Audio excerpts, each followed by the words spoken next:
নমস্কার বন্ধুরা, Sucharita kitchen of ফুডে সবাইকে স্বাগত। আজকের বাজার থেকে দুটো শোল মাছ নিয়ে এসেছে। আজকে সকালবেলা আপনাদের দাদা বাজারে গিয়েছিল, দুটো শোল মাছ কিনে নিয়ে এসেছে। এর থেকে আর বড় শোল মাছ ছিল না, তাই আজকের এই দুটো শোল মাছ নিয়ে এসেছে। এই দুটো দিয়ে একটা রেসিপি বানাবো। শোল মাছ দেখছেন কীরকম লাফাচ্ছে শোল মাছগুলো। শোল মাছের রেসিপি বানাবো, তো শোল মাছটা আমি কেটে নেব। এই দুটো মাছ আমি শোল মাছগুলো ছাড়িয়ে নিয়েছি, ছাড়িয়ে নিয়েছি। এই যে কানখুনে এগুলো, এই চামড়াগুলো একটু ছাড়িয়ে নেওয়ার চেষ্টা করছি। এই মাছগুলো একটু বড় হলে চামড়াগুলো খুব সুন্দর ছাড়ানো যেত। আর আমি যে রেসিপিটা বানাবো, এই রেসিপিটাতে একটু ছাল ছাড়িয়ে নিলে খুব সুন্দর হয়। আপনারা দেখতে থাকুন। আমি এই শোল মাছটা কীভাবে ছাড়িয়ে নিয়ে এই রেসিপিটা বানানোর জন্য আমি ছাড়িয়ে নিয়ে পিস করে নেব। আর এগুলো তো পুরোটা ছাড়ানো যাচ্ছে না, আর একটু বড়ো হলে বেশ ছাড়ানোও যেত। আমি এই মাছটাকে এবার পিস করে নেব। এই রেসিপিটা সম্পূর্ণ নতুন রেসিপি।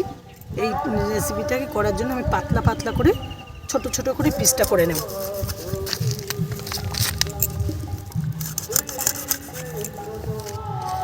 মাছের পিসগুলো বন্ধুরা ঠিক এরকম সাইজে করতে হবে, পাতলা পাতলাই করতে হবে।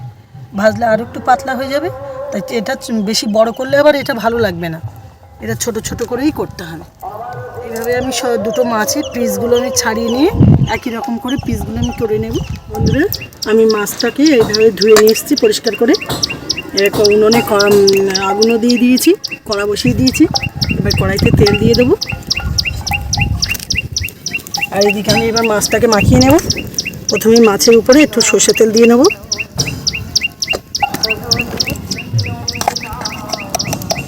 হলুদ, লবণ,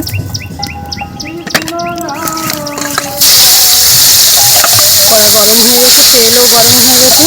আমি এর উপরে অল্প অল্প করে দিয়ে মাছগুলোকে আমি ভেজে নেব। লাল করে আমি ভেজে নিয়েছি। এবার এগুলোকে আমি তুলে নেব, আর বাকি মাছগুলোকে দিয়ে দেবো।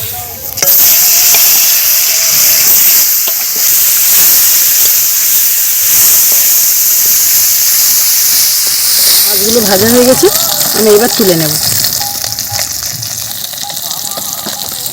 তেলে আমি একটু আলুগুলো ভেজে নেব।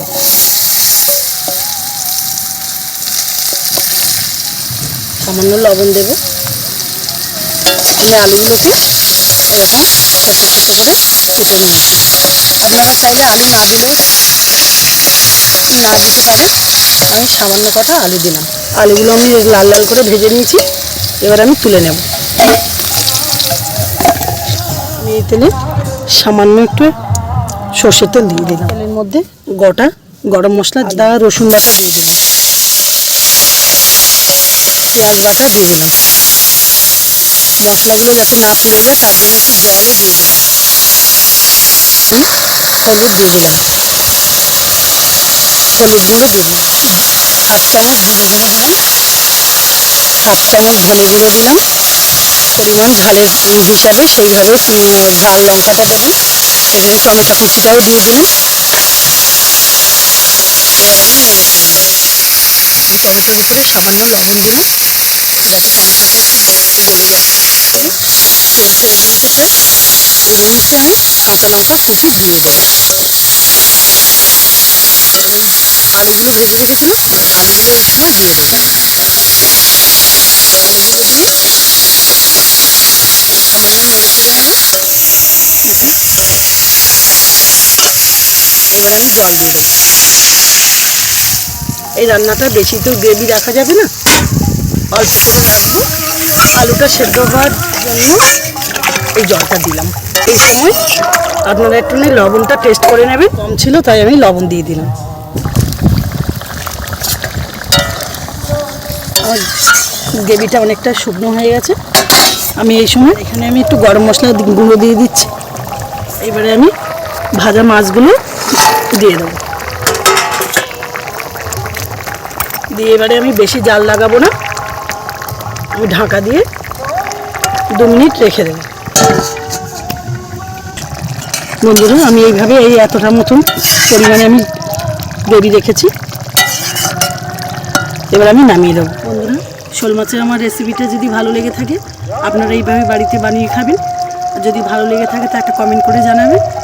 আর সুচরিতা কিচেনের পাশে থাকবেন নিত্য নতুন রেসিপি পাওয়ার জন্য। অবশ্যই অবশ্যই আমার চ্যানেলটিকে একটা সাবস্ক্রাইব করে দেবেন। এবার আমি ঢেলে নেব।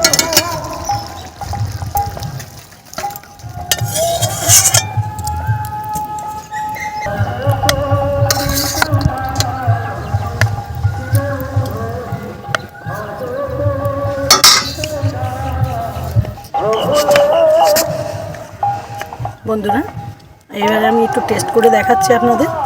আর আমি তো রান্না করেছি, আমি তো বলবোই ভালো। অবশ্যই অবশ্যই আপনারা যদি এরকম শোল মাছ পেয়ে থাকেন আপনারা অবশ্যই এইভাবে রান্না করবেন। সময় এই শোল মাছটা বাজারে বেশি পাওয়া যায়, আপনারা বাজার থেকে নিয়ে এসেও অবশ্যই করতে পারেন। দুপুরে ভাতের পাতে যদি এরকম শোল মাছের কারি থাকে অবশ্যই খেতে ভালো লাগবে। বন্ধুরা আমার সাথে প্রথম থেকে শেষ অবধি থাকার জন্য সবাইকে ধন্যবাদ।